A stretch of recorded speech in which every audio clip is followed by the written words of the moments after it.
মমতা ব্যানার্জির সমস্যার মূল কারণ সাগর দত্তের ঘটনায় খোঁচা শুভেন্দুর। সাগর দত্ত হাসপাতালে চিকিৎসক নিগ্রহের ঘটনায় ফের কর্মবিরতির ডাক দিয়েছেন জুনিয়র ডাক্তাররা। সেই ঘটনায় এবার মমতা বন্দ্যোপাধ্যায়কে খোঁচা দিলেন রাজ্যের বিরোধী দলনেতা শুভেন্দু অধিকারী। রবিবার সকালে পূর্ব মেদিনীপুর জেলার নন্দীগ্রাম থেকে তিনি বলেন, মমতা বন্দ্যোপাধ্যায় সমস্যার মূল কারণ। উনি যত সময় মুখ্যমন্ত্রী থাকবেন তত সময় ধরে এই ধরনের ঘটনা ঘটবে। মহারাষ্ট্রের বদলাপুরে রাম নাম সত্যাহে করে দিয়েছে ধর্ষকদের, কিন্তু এখানে ধর্ষকদের প্রোটেকশন দেন মমতা ব্যানার্জি। লজ্জার বিষয় হলো এখানে পুলিশ, ডাক্তার এবং ধর্ষক একসাথে জেলে আছে। জুনিয়র ডাক্তারদের নিয়ে হুমায়ুন কবিরের বিরূপ মন্তব্য নিয়ে শুভেন্দু বলেন, উনি সবসময় এই ধরনের বিতর্কিত কথা বলেন। বাজার মাত করার জন্য এবং প্রচারের আলোতে থাকার জন্য এইসব করেন। এইসব লোক সম্পর্কে কথা বলা উচিত নয়। রবিবার সকালে নন্দীগ্রামের বেরুলিয়ায় নরেন্দ্র মোদীর মন কি বাত অনুষ্ঠানে যোগ দেন এলাকার বিধায়ক তথা রাজ্যের বিরোধী দলনেতা শুভেন্দু অধিকারী। সব জায়গায় করেছে, তারপরে আমার সার্টিফিকেট নেওয়ার পরে আপনারা যখন ঘুরে দাঁড়িয়েছেন, মহেশপুরে অবরোধ হয়েছে, টেঙ্গুয়ায় অবরোধ হয়েছে, হিন্দু মায়েরা সংগধ্বনি করতে শুরু করেছে, মন্দিরগুলো থেকে মাইকে বলা হয়েছে যে যা যেখানে আছো সংঘবদ্ধ। সঙ্গে সঙ্গে ঠেলায় না পড়লে বিড়াল গাছে উঠে না, থমকে গেছে। তৎকালীন রাজ্যপাল, আজকের উপরাষ্ট্রপতি জগদীপ ধনখড় হেলিকপ্টার করে এসেছেন, পীড়িত পরিবারদের কাছে গেছেন, ওদের আমরা থামিয়েছি। ভারতীয় জনতা পার্টি জিতলে নন্দীগ্রামে শান্তি থাকে, আমরা শান্তিতে বসবাস করি।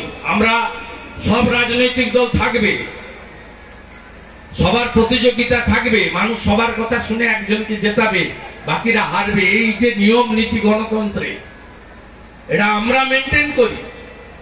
23 পঞ্চায়েতে এত জয়ের পরে কোথাও হামলা হয়েছে? কোন পুকুরে বীজ দিয়েছে? কোথাও কেউ ধান তুলতে পারেনি? কৃষক এমন আছে? বাড়ি লুট হয়েছে?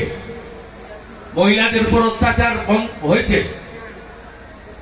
রানীচকে আমাদের মেয়েদের উপরে 21 অত্যাচার করনি? আমরা করতে দিইনি 23 সালে নির্বাচনে জয়ের পরে। খুব বড় বড় কথা বলতো শুভেন্দু অধিকারী, গণনাতে গোলমাল করে জিতে গেছে।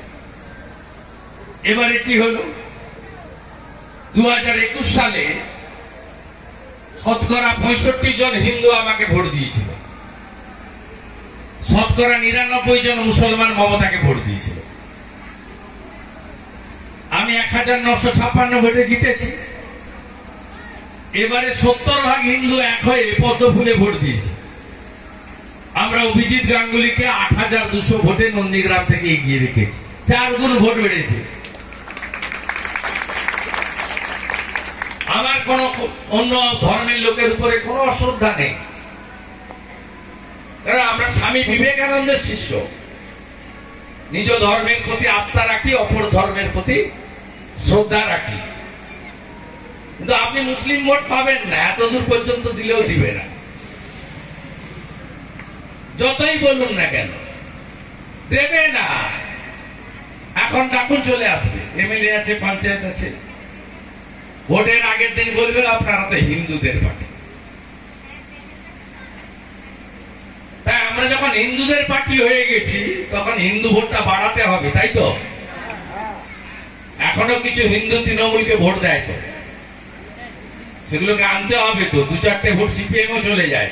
অবশ্য সিপিএম এর ভোট কমছে, সিপিএম এরও বলি হয়, প্রচুর নিচের তলার সিপিএম, তারা তৃণমূল চলে যায়, চা মনে প্রাণে চায়।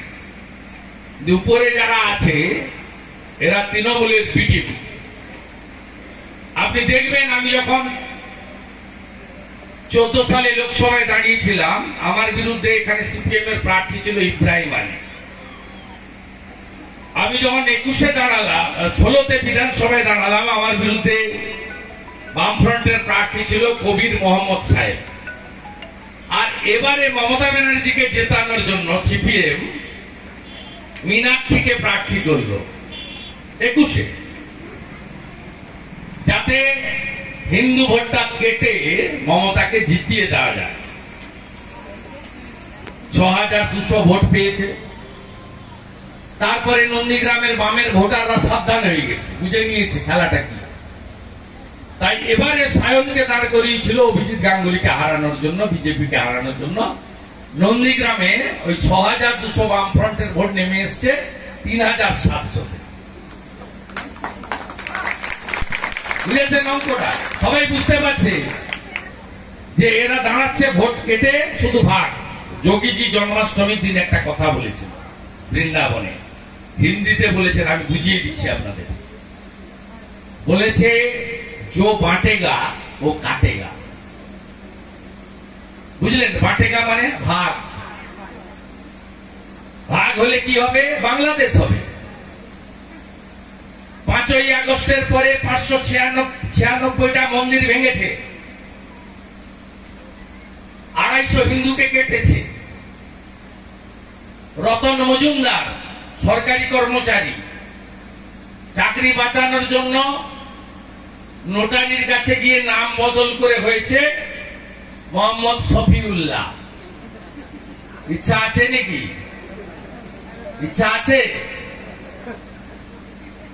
ইচ্ছা যদি নাই, তুলসী মঞ্চকে যদি রক্ষা করতে হয়, বলার কণ্ঠিটাকে যদি বাঁচাতে হয়, শাঁকা পলা সিঁদুরটাকে যদি রক্ষা করতে হয়, শাঁখ বাজানো আর দীপদান যদি রক্ষা করতে হয়, গীতার ওই একটা লাইন মাথায় রাখবেন, ধর্ম রক্ষতি রক্ষিত।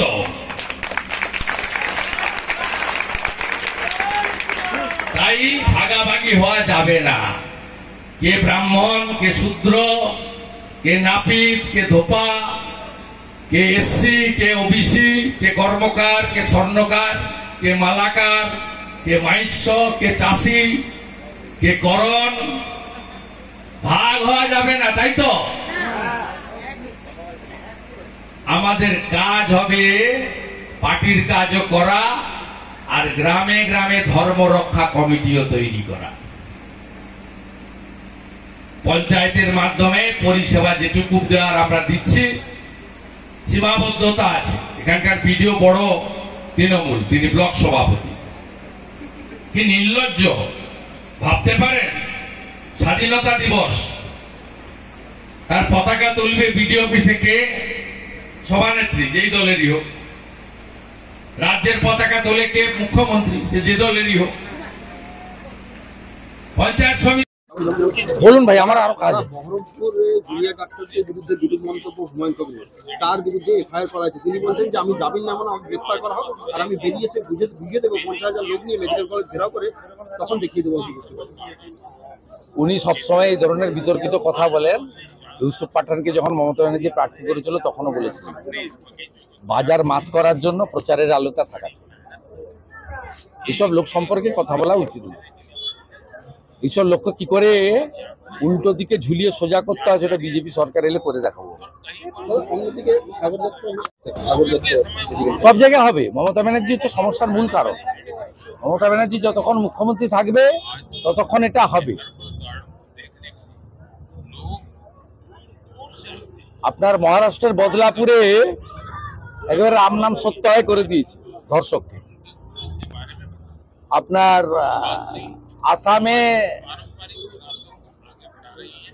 জল খেতে খেতে রাম নাম, আর এখানে ধর্ষকদের প্রোটেকশন দেয় মমতা ব্যানার্জি। এবং লজ্জার পুলিশ, ডাক্তার, ধর্ষক 3জন একসঙ্গে জেলে আছে।